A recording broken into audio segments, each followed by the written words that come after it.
Hello students, कैसे हैं आप लोग। आज के लेक्चर में मैं आपको 1% रूल के बारे में कुछ बताने वाला हूँ। 1% रूल क्या है, बेसिक भाषा में अगर बात करें, आप सब लोग स्केड्यूलिंग करते हो, आप सब लोग अपने आप को चेंज करने की कोशिश कर रहे हो, आने वाले एग्ज़ाम्स के लिए या आने वाले जीवन के लिए प्रिपरेशन कर रहे हो, ठीक है। लेकिन हम लोग एक बात जो कभी नहीं समझ पाते हैं वो ये है कि हम लोग बेबी स्टेप्स का कभी भी जो महत्व है अपने जीवन में वो कभी नहीं समझ पाते हैं। हम लोग ये भूल जाते हैं कि चीज़ें हमेशा आराम-आराम से और एक नॉर्मल पेस पे की जानी चाहिए, ना कि भाई साहब हमें स्पाइडरमैन बनना चाहिए कि हम लोग एक जगह से दूसरी जगह छलांग मारते हुए नज़र आ रहे हैं। जब हम लोग एक तय लिमिट से ज़्यादा यानी कि अपनी कैपेसिटी से ज़्यादा बड़ा स्टेप लेने की कोशिश करते हैं, उस सिचुएशन में हमारा डाउनफॉल बहुत जल्दी आ जाता है। हमारी बॉडी बहुत जल्दी उस नए चेंज को रजिस्ट करने की कोशिश करती है और हमारी बॉडी का ब्रेकडाउन, हमारी बॉडी का फेलियर बहुत जल्दी हो जाता है। मटेरियल साइंस में हम लोग एक छोटा सा कंसेप्ट पढ़ते हैं, अगर आप लोगों को पता होगा, स्ट्रेन हार्डनिंग का। स्ट्रेन हार्डनिंग का कंसेप्ट क्या बताता है? स्ट्रेन हार्डनिंग के कंसेप्ट में भी हम लोग यही सीखते हैं कि अगर मैं किसी मटेरियल को उसके प्लास्टिक रीजन तक, ठीक है, अगर मैं किसी भी मटेरियल को प्लास्टिक रीजन या फिर स्ट्रेन हार्डनिंग रीजन तक स्ट्रेच करता हूँ और छोड़ देता हूँ, तो मटेरियल अपने आप एक ऐसी प्रॉपर्टी डेवलप करता है जिससे उसका यील्ड पॉइंट जिससे उसका यील्ड पॉइंट हमारे नए स्ट्रेन हार्डन्ड पॉइंट पर जाकर रुक जाता है। ये चीज़ हमने पढ़ी है, यानी कि हमारी body according to the load अपने आप को एडजस्ट करने की कोशिश करती है। इसे अडेप्टिवनेस कहा जाता है, हम लोग इसको बहुत अच्छे से जानते हैं। अब यही चीज़ हमें हमें हमारे जीवन में भी उतारनी होती है, पर हम इसको उतारते नहीं हैं। हम लोग करते क्या हैं? हम लोग सीधा एक बड़ा स्टेप लेने की कोशिश करते हैं, ठीक है। अमूमन लोगों में मैंने क्या देखा है और क्या सीखा है, वो ये है कि आपके पास समय कम है, 3 महीने हैं, 4 महीने हैं। हम 3 से 4 महीने का टारगेट लेकर किसी भी एग्ज़ाम को क्लियर करने के बारे में सोचते हैं, उसमें एक अच्छी रैंक लाने के बारे में सोचते हैं, या फिर हम एक अच्छा रिज़ल्ट की कामना करते हैं बहुत ही कम समय के अंदर।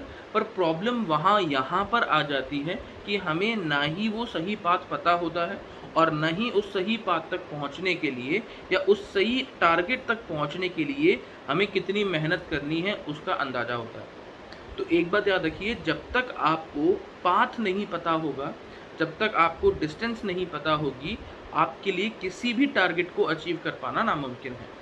और जब तक आप अपनी बॉडी को अडैप्ट करने का, ठीक है, मौका नहीं दोगे, आप कभी भी रिजल्ट की कामना नहीं कर सकते हो।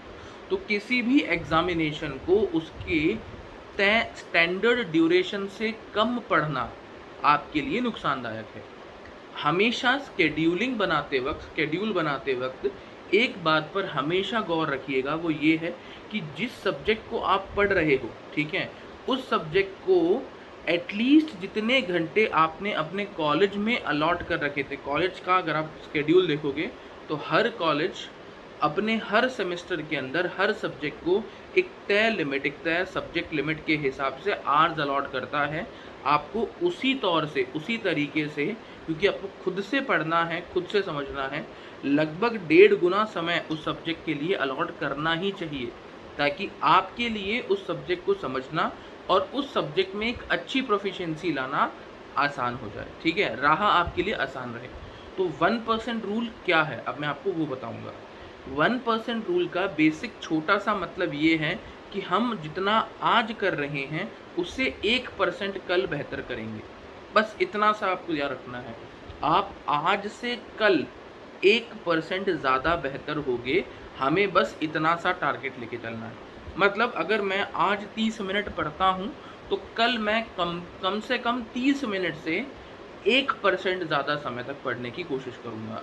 आज अगर मैंने 5 पेज पढ़े थे, तो कल मैं कोशिश करूँगा कि मैं 5 पेज से थोड़ा ज़्यादा पढूँ। इसे हम लोग 1% सक्सेसफुल बोलते हैं, ठीक है। कहा जाता है कि अगर हम रोज़ाना 1% अपने अंदर सुधार लाने की कोशिश करते हैं, तो 1 साल बाद, एग्ज़ैक्टली 1 साल बाद, हम लगभग 38 गुना बेहतर हो जाएँगे। 38 times, we will be 38 times better than the previous year. So just remember this thing, इस बात को ध्यान रखो, बेबी स्टेप्स लो। सबसे पहले अगर आप सेल्फ स्टडी करने वाले हो या आप कॉलेज स्टडी करने वाले हो या जैसे भी आप पढ़ाई कर रहे हो अपने किसी भी एग्जामिनेशन के लिए, कोशिश करो कि उस सब्जेक्ट के, उस टॉपिक के जो आर आपका कॉलेज अलॉट कर रहा है, उस आर का लगभग 1.5 गुना समय आप खुद उसे प्रिपेयर करने पे लगाओ, ठीक है, और उसको इक्वली डिवाइड करो और कोशिश करो कि रोज़ाना उसको जो समय आप अलॉट कर रहे हो उस समय से थोड़ा सा ज़्यादा समय देने की कोशिश की जाए, ठीक है। इसे 1% सक्सेस रूल कहा जाता है। ये आपकी बॉडी की एपेटाइट और अडेप्टिवनेस दोनों को इंक्रीज करेगा।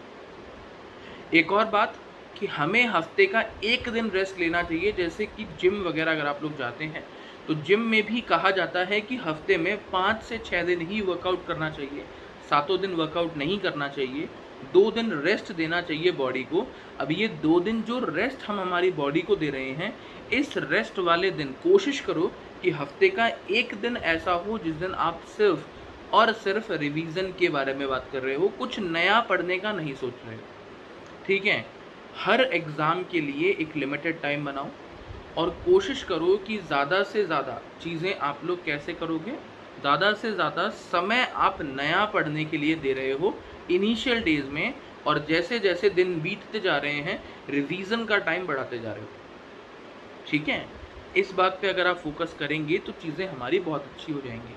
तो 1% रूल हमें सिर्फ इतना सा सिखाता है कि आज से हमारा कल एटलीस्ट 1% बेहतर होना चाहिए, और अगर हम ऐसा 1 साल तक करेंगे तो हम पिछले साल से लगभग 38 गुना ज़्यादा बेहतर हो जाएंगे। 38 से 37 के बीच में रहता है ये, आप कैलकुलेट कर सकते हो, तो 38 गुना बेहतर हो जाओगे। तो इट इज़ बेटर, ठीक है, कि हम लोग कोशिश क्या करें, हम लोग आगे बढ़ने की कोशिश करें, पीछे बढ़ने की कोशिश ना करें, ठीक है। और एक छोटी सी बात, कोशिश किया करो कि जितना भी आपने दिन भर में पढ़ा है अगली सुबह एटलीस्ट उसको थोड़े देर के लिए अपनी नज़रों से गुजारो, ठीक है। जो भी आपने पिछले दिन पढ़ा था या पिछले हफ्ते भर में पढ़ा है, कोशिश करो कि जब भी आप नई सुबह उठोगे, उठते वक्त उन सारे नोट्स को एटलीस्ट एक बार अपनी आंखों से निकाल दोगे, ठीक है। कहा जाता है कि ह्यूमन माइंड रेगुलरली 20% बातें भूल जाता है। सपोज आपने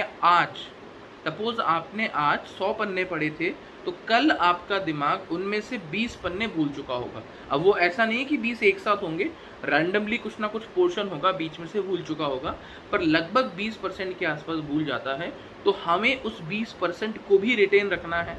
उस रिटेन रखने के लिए, अब ये रोज़ की बात है, रोज़ाना डेप्रिसिएशन होता रहेगा, ठीक है। तो हमें कोशिश करनी है कि जितना हम लोग पिछले कुछ दिनों में पढ़ के गए हैं, हम उसे एटलीस्ट एक बार अपनी आंखों से रोज़ाना निकाल दें, ताकि वो चीज़ हम लोग भूलें ना। तो ये कुछ छोटी मोटी बातें हैं, अगर आप इन पर गौर कर लेंगे तो आपकी प्रिपरेशन और अच्छी हो जाएगी, ठीक है। कोशिश करिए कि रिवीजन एटलीस्ट आप रोज़ाना एक वीक में 3 बार करें। मैंने आपको पहले भी बताया था इसके बारे में, मैं आज भी बताता हूँ कि एक हमें डेली रिवीजन करनी है, ठीक है, एक हमें टेस्ट के फॉर्म में रिवीजन करनी है और एक हमें वीकली रिवीजन करनी है, जिससे आपका बेस हमेशा स्ट्रॉन्ग ही रहेगा। 20% इंसान रोज़ाना भूल जाता है, तो उसके लिए बस आँखों से एक बार अगली सुबह उन सारी चीज़ों को गुजार देना है, निकाल देना है जो आपने कल पढ़ी थी, चाहे आपने टेस्ट कॉपी में लिखा हो, चाहे कहीं पर भी लिखा हो, रफ कॉपी में लिखा हो, आपके लिए वो चीज़ हमेशा बेहतर रहेगी। 1% रूल को ज़रूर याद रखिएगा। और एक वीडियो आ रहा है मेरा कल दोपहर तक, जिस वीडियो में मैं आपको ये बताऊंगा कि इंटरव्यू के लिए, क्योंकि कई सारे बच्चे अभी मुझसे एक डाउट पूछ रहे हैं कि सर इंटरव्यूज़ के अंदर जनरली 2 से 3 क्वेश्चन बहुत ज़्यादा ट्रिकी हैं, जिनके बारे में हमें आज ही पता है कि हमसे पूछा जाएगा और हम उसका जवाब नहीं दे पाएंगे।